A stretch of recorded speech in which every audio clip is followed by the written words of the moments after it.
나를 위한 선물. 오늘 저녁은 토마토 스파게티다. 해산물을 넉넉히 넣고 시중소스로 간단히 만드는 남편이 좋아하는 메뉴. 나는 알리오 올리오를 좋아하지만 남편은 좋아하지 않는다. 그래서 나는 만들어 본 적이 없다. 마늘과 올리브유의 향이 주방을 채우는 그 순간을 상상만 할 뿐이다. 그런데 며칠 전 남편이 없던 날 나는 처음으로 나를 위해 갈치를 구웠다. 생선과 고기는 늘 누군가를 위해 식탁을 차릴 때 사용하는 식재료이다. 주부들은 이해할 것이다. 자신을 위해 식탁을 차리는 것이 쉽지 않다는 것을. 프라이팬에서 지글거리는 갈치의 은빛 비늘이 낯설게 빛났다. 결혼 후 처음이었다. 아니, 어쩌면 평생 처음이었을지도 모른다. 아이들과 함께 살 때는 아이들이 좋아하는 것을 만들었고, 지금은 남편을 위한 메뉴를 짠다. 혼자 있는 날엔 모든 게 귀찮아서 국에 밥을 말아 김치하고만 먹곤 했다.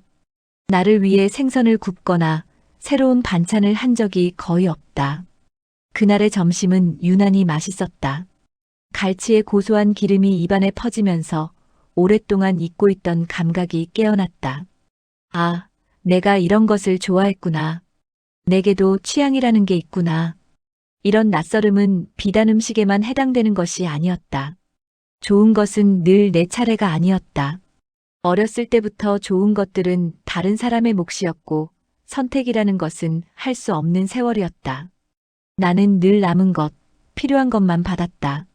아마 나처럼 살아온 여자들이 많을 것이다. 그 습관은 결혼 이후에도 그대로 이어졌다. 절제하며 살아야 했던 시간이 너무 길었다. 미국에 살 때는 나를 위해 음료 한 잔 사 마신 적이 거의 없다. 돈이 없어서이기도 했지만 아이들을 먹여야 했기에 나를 위한 지출은 할 수 없었다. 카페 앞을 지날 때마다 커피 향이 코끝을 스쳤지만 혼자 커피 한 잔을 사 마시지는 않았다. 무언가를 살 때마다 이게 정말 필요한가를 먼저 물었다. 갖고 싶을 만큼 예쁘고 멋진 것이라도 나는 쉽게 내려놓았다. 좋은 것들을 소유해 본 경험이 없기에 포기도 빨랐다. 이제는 예전보다 훨씬 여유가 있다. 그런데도 여전히 나를 위해 무언가를 산다는 것은 어렵다. 누군가를 위해서는 쉽게 지갑을 열면서 나를 위한 지출 앞에서는 주저하게 된다. 절약의 습관이 몸에 배인 탓이기도 했고 돈을 아끼고 싶은 마음도 있다. 그리고 어딘가에 좋은 것들은 나를 위한 것이 아니라는 생각이 자리 잡고 있다. 시장에서 장을 볼 때 나는 내가 먹고 싶은 것을 쉽게 집지 못한다. 분명 마음이 가는 것이 있어도 장바구니에 넣었다가 다시 내려놓는다. 다음에 사도 되지. 그렇게 말하며 남편이 좋아할 것, 집에 필요한 것들만 담는다. 그럴 때마다 하나님은 내 마음에 속삭이신다. 얘야, 그것도 담아. 내가 좋아하는 거잖아. 하나님은 내가 망설이는 모습이 답답하신 것 같다. 하지만 나는 쉽게 순종하기가 어렵다. 나를 위해 뭔가를 구입한다는 게 너무 어색하기 때문이다. 또 누군가에게 선물을 받을 때마다 나는 습관처럼 생각한다. 이건 누구에게 주면 좋을까? 그리고 하나님께 여쭙는다. 이건 누구에게 주면 좋을까요? 누가 필요할까요? 그때마다 하나님은 말씀하신다. 그건 너에게 준 거야. 내가 써. 저는 필요 없어요. 나는 그렇게 대답하며 하나님과 한참을 실랑이한다. 하나님은 나를 설득하신다. 너를 위한 거야. 하나님의 마음을 이해하지 못하는 것은 아니다. 하나님은 내게 좋은 것을 한 번도 다른 사람에게 주라고 하신 적이 없다. 언제나 내가 먼저였다. 하지만 나는 익숙하지 않다. 하나님은 나의 습관을 고치게 하려고 여러 번 충고하셨다. 그리고 내가 물질에서 자유하지 못하고 있다고 지적하셨다. 물질에 매인다는 것은 돈이 많고 적음의 문제가 아니다.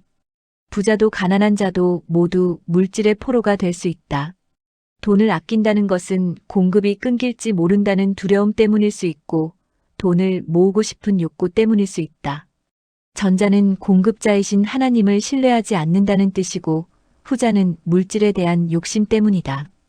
그리스도인에게 물질에 대한 태도는 신앙의 온도를 재는 체온계 같은 것이다. 하나님은 오늘 공급된 것에 감사하고 누리라고 하신다.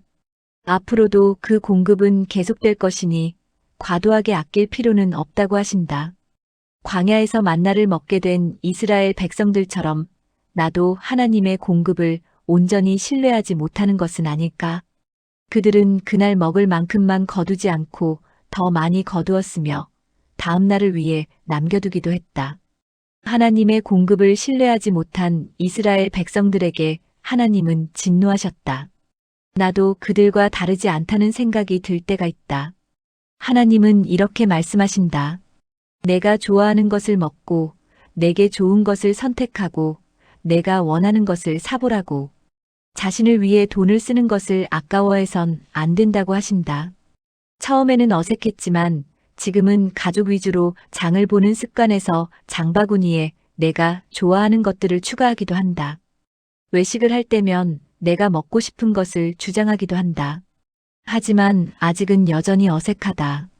며칠 전 집 안 깊숙이 넣어두었던 화장품을 꺼냈다. 딸이 선물해준 꽤 비싼 화장품이었다.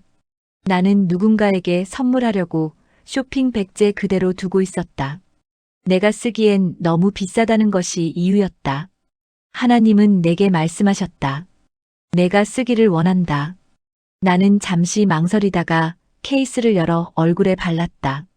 누군가에게 준다면 하나님이 주신 선물을 거절하는 것이고 무엇보다 선물한 딸의 마음을 제대로 헤아리지 못한 것임을 깨달았기 때문이다. 딸은 분명 내가 예뻐지기를 바랐을 것이다.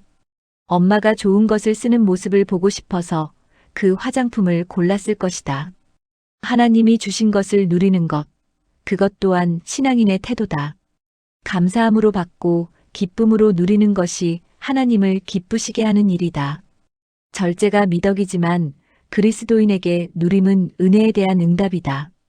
공급자를 신뢰한다는 것은 오늘의 양식을 두려움 없이 먹는 것이고 선물을 기꺼이 받는 것이고 내일도 채워주실 것을 믿으며 오늘을 온전히 사는 것이다.